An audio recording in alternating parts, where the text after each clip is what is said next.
do you hear?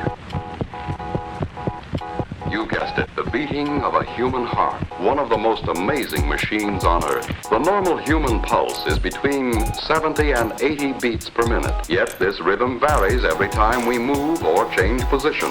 Like this when we are resting, like this when we are running or at play, and changing too with our emotions when we are happy, angry, or frightened. Listen. What do you hear now? That's right, the ticking of a watch. An accurate watch ticks 5 times each second. Like the engines of airplane and motor car, like the generator, like the human heart, your watch is a power plant that must operate unfailingly under an infinite variety of conditions. Yet, unlike our heartbeat, the beat of this tiny power plant must never vary. Unlike the giant generator, it has no tons of concrete on which to rest solid, level, and safe from vibrations which might affect its accuracy. There are no watchful attendants, no careful drivers, no skilled pilots, no banks of instruments and controls to regulate its speed and guard its accuracy. What controls the ticking of a watch? Inside, we find a beautifully poised and balanced mechanism of springs and gears, pinions and bearings. And this entire mechanism must be confined to a very small space. Still, it must run at a constant speed. Never more, never less, with an accuracy that approaches perfection. To understand what goes on inside a watch, let's make a simple device that will keep time. We'll use a garden hose. First, we'll place a little water wheel and dial in the center. When water passes through, it will turn the wheel and make the hand on the dial move. Now we'll attach the hose to a faucet. The faucet is our source of power. The hose conducts the water, our power in this case, past the dial to the nozzle. The nozzle controls the flow of power. By turning the nozzle, we can allow just a little water to flow through the hose, and the hand on the dial will turn slowly. By opening the nozzle wider, we allow a heavy stream of water to flow through the hose, and the hand on the dial turns faster. If our source of power, the water pressure, remained constant, and if we could adjust the nozzle carefully enough, we would have a timepiece that would keep accurate time. Here, in a greatly simplified form, we have the 4 elements needed in every timepiece.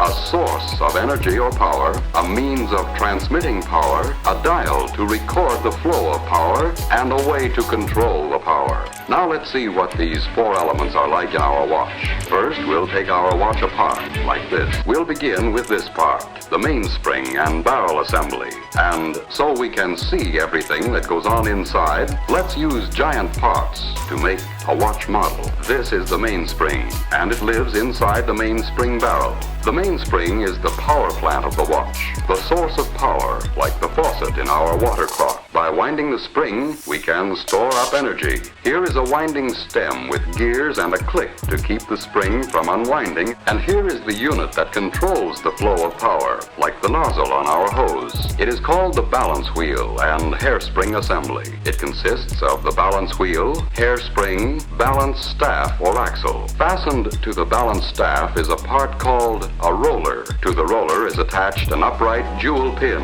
Let's see how these work together. A push on the jewel pin will start the balance wheel moving, and more pushes will keep it moving. To do this job of pushing, we need this odd anchor-shaped lever called a pallet. It can be mounted so that when we move the pallet back and forth, we can apply a series of impulses to the jewel pin to keep the balance wheel in motion. Now to the pallet crossarm, we add a pallet jewel shaped like this. Here is a wheel called an escape wheel, with teeth on it so shaped that they will push the pallet jewel and jog the balance wheel into motion. Now we'll use the energy stored up in our mainspring to drive the escape wheel. As the mainspring uncoils, it causes the barrel to rotate with it. That didn't last long, did it? Let's try it again. Once things get started, there's nothing to stop them. What we need now is a way of holding the power in check, releasing it a little at a time just when it's needed. Another pallet jewel at the other end of the pallet crossarm will do the trick. Just as the first pallet jewel gets a push from the escape wheel, the second pallet jewel locks against another tooth of the escape wheel to hold the power of the mainspring in check. But the balance wheel keeps swinging, and the jewel pin moves the fork end of the pallet until the escape wheel is again unlocked. But when we connect the mainspring directly to the escape wheel, the power is soon exhausted. In an actual watch, it would last only a few seconds. What we need is a way to stretch the power so it will last for more than a day. In our water clock, we used a hose to transmit power from the faucet to the nozzle. We also need a way to transmit power here. So let's add a system of gears and wheels. We'll stretch them out in a line instead of in their usual closely confined location in a watch. Look at the gears a moment and see what they do. First, a small partial turning of the mainspring barrel drives the center wheel a complete revolution. A partial revolution of the center wheel drives the third wheel a complete revolution, and this in turn drives the fourth wheel much further. As a result, a few turns of the mainspring barrel driven by the mainspring will drive the escape wheel many revolutions, enough to last a full day and longer. What we have now is a complete model watch train. Through the gears, the mainspring drives the escape wheel. The escape wheel teeth push first on one pallet jewel and then the other. The pallet fork nudges the jewel pin on the balance wheel to keep it moving. The swinging balance wheel on its return trip moves the pallet fork. This unlocks the escape wheel to release a little more energy from the mainspring.